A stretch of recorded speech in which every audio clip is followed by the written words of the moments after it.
16 जानेवारी 2026चा तो दिवस होता. सायंकाळचे 5 वाजलेले असतील. अनिता नावाची एक 28 वर्षाची महिला एका ऊसाच्या शेतामध्ये बसलेली होती. तेवढ्यातच त्या ठिकाणी एक पुरुष येतो, जो की 35 वर्षांचा असेल. त्या ठिकाणी आल्यानंतर तिला विचारतो की, "काय झालं सांग ना मला तू. तुझ्या पतीने काल स्वग्रात झाली त्यावेळेला तुझ्यावरती चढला का नाही? कसं झालं? किती वेळ केलं? आणि नेमकं काय झालं मला सांग." तो पोरगी सांगायला लागली.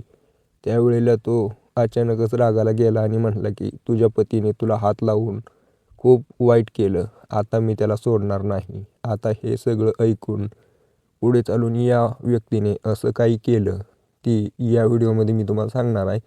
आणि नेमका कोण होता तो व्यक्ती, जो की त्या महिलेला तिच्याच पतीने हात लावल्यानंतर एवढा चिडला. पूर्ण गोष्ट सांगतो, याचा पूर्ण उलगडा करतो. व्हिडिओ शेवटपर्यंत बघा बस. नमस्कार मित्रांनो, या गोष्टीची सुरुवात 2019 पासून होते. 2019 मध्ये अनिता नावाची पोरगी कॉलेज संपल्यानंतर घरी बसलेली होती. आता तिच्यापाशी काहीच काम नव्हतं, त्यामुळे ती आपली निवांत घरी बसलेली असायची. घरच्यांना थोडी मदत करायची, बसायची. घरच्यांनी तिला एक मोबाईल घेऊन दिलेला होता. त्यावेळेलाच तिला मोबाईल वापरण्याची सवय लागली. इंस्टाग्राम वापरणे, फेसबुक वापरणे, इंस्टाग्रामवरती रील बनवणे, या सगळ्या गोष्टींमध्ये ती गुंतली होती. ज्यावेळेला ही इंस्टाग्राम वापरायची त्यावेळेला तिच्या पुढे अनेक पोस्ट दिसायच्या. काही तरुण पोरांच्या दिसायच्या. व्यायाम केलेला, बॉडी बिल्डिंग केलेली, या सगळ्या पोस्ट तर दिसतच होत्या. त्यातलंच एका पोराची पोस्ट दिसली, सुनील नावाच्या पोराची पोस्ट. त्याचं वय साधारणतः 30 वर्ष असेल, हिचं 25 वर्ष होतं त्यावेळेला. या सुनीलने मस्त बॉडी बनवली होती. जिमचे व्हिडिओ टाकायचा, जिममधल्या पोस्ट करायचा. या एका पोस्टला या अनिताने लाईक केली. इंस्टाग्रामच्या अल्गोरिदमने तिला अजून पोस्ट सजेस्ट केल्या. त्यावेळेला तिने सगळ्या पोस्ट लाईक केल्या. तिलाही थोडा फिटनेसबद्दल आदर होता. फिटनेस करणाऱ्या पोरांना ती भारी म्हणायची. आता एकामागे एका तरुण पोरीने पोस्ट लाईक केले त्या म्हटल्यानंतर हा सुनील बावरलाच ना. त्यानेही लगेच तिकडे रिप्लाय टाकला, हाय. तिकडून रिप्लाय आला, हॅलो. तो म्हणला की, तुम्ही माझ्या पोस्ट लाईक केलेत. ते अनिता म्हणली की, हो मला आवडली तुमची पोस्ट, तुमची बॉडी वगैरे मस्त आहे. आता हे सगळं बोलणं चालू झालं. हळूहळू या दोघांमध्ये चॅटिंग चालू झाली. एका पोस्ट लाईक करणाऱ्या गोष्टीवरून झालेली ही घटना सुरू. आता या दोघांमध्ये प्रेम बनवली होती. प्रेमामध्ये दोघं एवढी आंधळी झाली होती की दोघांना समजत नव्हतं की ते काय करतात. जो सुनील होता तो 2 लहान मुलांचा बाप होता. त्याचं लग्न झालेलं होतं आणि ही अनिता कुवारी होती अजूनपर्यंत. पण दोघांमध्ये प्रेम बनलं, प्रेम झालं. त्या दोघांमध्ये संबंध बनायला लागले. एकमेकाची एवढी गोडी लागली की हा जो सुनील आहे त्याच्या पत्नीला सोडून द्यायला तयार झाला आणि म्हणला की, मी लग्न तुझ्यासोबत करतो. त्यावेळेला ही जी अनिता आहे ती तिच्या घरच्यांना विचारते. तिच्या घरच्यांना पण थोडी थोडी कुणकुण लागलीच होती की कोणाच्या तर कॉन्टॅक्टमध्ये आहे. अनिताच्या घरच्यांनी तिला नकार द्यायला चालू केले की तू नाही करू शकत. पण त्यांना अजून हे माहीत नव्हतं की हा जो सुनील आहे तो 2 लेकरांचा बाप आहे. ज्या वेळेला त्यांना हे समजतं की याचं तर लग्न अगोदर झालेलं आहे, त्यावेळेला त्या अनिताच्या घरचे तिच्यावरती भडकायला लागतात. तिच्यासोबत वादावादी करतात. पण अनिता कोणाचंच ऐकायला तयार नव्हती. म्हणायची की, मी लग्न केलं तर याच्यासोबतच करेल. मला चालेल लग्न झालेलं असलं तरी पहिलं. दुसरीकडे तो सुनील त्याच्या पत्नीला सोडून द्यायला तयार होता. हे सगळं चालूच होतं. त्यावेळेला अनिताच्या बापाने एक दावा आणलं आणि झाडाला बांधलं. म्हणला, त्याच्यासोबत जर करायचं असेल तर ठीक आहे, जा कर तू. फक्त अगोदर मला या झाडावरून उतरव, मी झाडाला लटकल्यानंतर, आणि मग जा. आता हिचं काळीज पिघळलं आणि तिने त्या पोराला ब्लॉक केलं. ब्लॉक जसं केलं तसं तो तिकडं बावचळला. त्याला समजत नव्हतं की काय करू. एक जवान पोरगी हातातून चालली होती. अनिताने आता तिच्या घरच्यांचं बोलणं ऐकलं होतं. काही दिवसानंतर तिच्या घरच्यांनी एक तरुण पोरासोबत तिचं लग्न लावून दिलं. लग्न झालं. ती सासरी गेली. सासरी गेल्यानंतर चांगल्या प्रकारे तिथं आता राहू लागली. पहिली रात्र सुहागरात्र वगैरे झाली सगळी. तिच्या पतीने तिच्यासोबत जे करायचं होतं ते केलं. मन मिसळून राहायला लागली. कारण तिच्या डोक्यात काही वेगळाच प्लॅन चालू होता. ती राहायला तर तिच्या पतीसोबत होती, पण तिचा जो प्रियकर होता सुनील, त्याच्याबद्दलच तिच्या मनामध्ये गोष्टी चालायच्या. आता ही सासर आणि माहेर थोडं जवळच होतं. त्यामुळे सासरी येणं जाणं असं चालूच होतं. नवीन होती, घरची आठवण यायची, त्यामुळे यायची जायची. एक दिवशी लग्नाच्या 2 महिन्यानंतर घरी आलेली होती. घरी आल्यानंतर तिला अचानक एका मोबाईलवरून फोन येतो. नंबर दुसरा होता. तिकडून सुनील बोलत होता. सुनीलचा दुसरा नंबर ब्लॉक केला होता, पण कोणाच्या तर नंबरवरून फोन केला होता. म्हणला की मी सुनील बोलतोय आणि मला तुला भेटायची इच्छा आहे.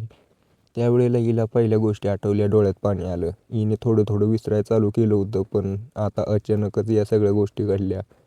तिला सगळं आठवल्यानंतर ठीक आहे म्हणले, आपल्या रोजच्या जागेला भेटू. ऊसामध्ये दोघं भेटली. आता या दोघांची रोजची जागा म्हणजे काय, शेजाऱ्याचा ऊस. त्या ठिकाणी ही जाऊन बसली. त्या ठिकाणी सुनील आला आणि त्या ठिकाणी बोलायला लागला. दोघांनी गप्पा मारल्या, थोड्या रडले, एकमेकाला गळ्यात पडून जे करायचं होतं ते केले, संबंध बनवले. पण त्यावेळेला हा सुनील अचानक उठला आणि म्हणला की तुझ्या पतीने तुझ्यासोबत काय केलं सांग मला सुहाग रात्रीला. त्यावेळेला तिनं पूर्ण प्रोसेस सांगितली. त्यावेळेला त्याला राग आला आणि म्हणला की त्याने हात लावून तुला वाईट केलं, त्याला मी आता सोडत नाही. 2-3 दिवसानंतर अनिताच्या पतीचा फोन येतो आणि म्हणतो की मला तुझी आठवण यायला लागली, मी तुला न्यायला यायला लागलोय. अनिता म्हणली या न्यायला जाऊ आपण. त्यावेळेला तो तिकडून येतो. येताना एक फळाच्या दुकानावरती थांबला. सफरचंद, केळं, द्राक्षे असं काही वस्तू घ्यायला लागला. हे सगळ्या वस्तू घेतल्यानंतर गाडीवर आपला बसून यायला लागला. रस्त्याने अचानक एक व्यक्ती आली, बोलेरो गाडीत उतरली खाली. त्या ठिकाणी ही ॲड्रेस कुठं विचारत होती. त्यावेळेला तो म्हणला की मला माहीत नाही, मी पण नवीनच आहे.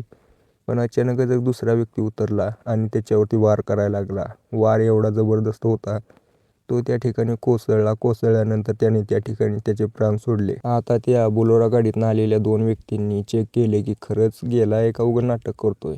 हे सगळं त्यांनी कन्फर्म केलं, तरी पण त्यांनी त्याच्या अंगावरती गाडी टाकून दिली. त्यावेळेला त्याचं संपलं जीवन म्हटल्यानंतर ते तिथून निघून गेले. काही वेळानंतर तिथं आसपास कालवा चालू झाला. कोण तर मरलंय, कोण तर पडलंय. पोलीस स्टेशनला फोन गेला. सगळे त्या ठिकाणी हजर झाले. आसपासच्या गावात बातमी पसरली. तिचा पती आला नाही म्हणून अजून काळजीत होती. लय वेळ झाला. ती आता तिच्या घरच्याला सांगत होती. आई वडिलांनी शोधायला चालू केली, इकडं तिकडं विचारायला चालू केलं. त्यांना समजलं की अशी अशी घटना झाली. त्यांना थोडी शंका आली. ज्या ठिकाणी घेऊन गेले दवाखान्यात त्या ठिकाणी गेले तर बघितलं तर काय, तिचा पतीच होता. अनिता मोठमोठ्याने रडायला लागली. पण अनिता अशा प्रकारे रडत होती की याच्यावरती पोलिसांची शंका आली. पोलिसांनी तिला विचारपूस केली तर तिने सांगितलं की माझा पती आहे, 2 महिन्यापूर्वी लग्न झालं होतं आणि आज भेटायला यायला लागला होता. पण अचानक हे सगळं घडलं. आता लेडीज कॉन्स्टेबलने त्याची चौकशीसाठी हिचा मोबाईल घेतला आणि चौकशी चालू केली. त्यावेळेला तिनं बघितलं की हिच्या मोबाईलवरून तिच्या पतीला तर फोन जातोय, पण फोन कट झाल्यानंतर दुसऱ्या कोणत्या एका सुनील नावाच्या व्यक्तीला कॉल जातोय. हिने चेक केलं, व्हॉट्सअपवरती चॅटिंग चेक केली, डिलीट होती.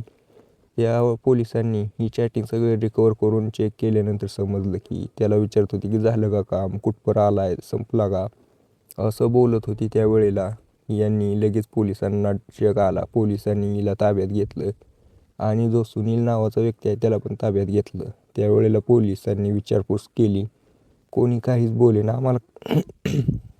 आम्हाला काय माहिती आहे म्हणायची. पण या अनिताच्या घरच्यांनी सांगितलं की हे दोघे पहिल्यापासून प्रेम करत होते, विवाहित व्यक्ती आहेत, तरी पण हिला फसवलं होतं. पोलिसांना समजलं, त्यांनी त्यांचं दांडकं दाखवलं. त्यावेळेला या दोघांनी चालू केलं सांगायला. तर विषय असा झाला होता, त्या दिवशी या सुनीलने प्लॅन केला त्याच्या प्रेयसीसोबत मिळून की तुझ्या पतीला संपवू.